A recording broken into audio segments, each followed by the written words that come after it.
Welcome to a demonstration of the installation of the Enphase M215 microinverter. There are 5 easy steps for installing the Enphase microinverter. First, install the microinverters in the appropriate locations on the racking. Next, lay out the trunk cable in the location required, with the trunk connectors aligned to the location of the microinverters. The cable can be placed on either side of the racking and may be secured with tie wraps or clips. Now connect the microinverters to the trunk cable.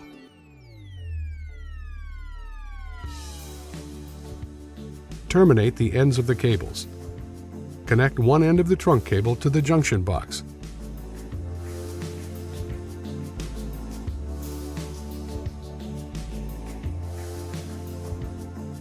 The other end of the trunk cable must be terminated using a termination cap. Unused connectors must be covered using the caps provided.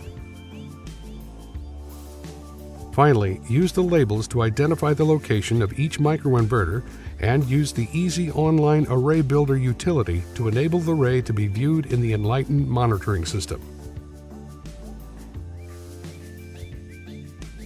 The M215 microinverter, making installation even faster and easier than ever.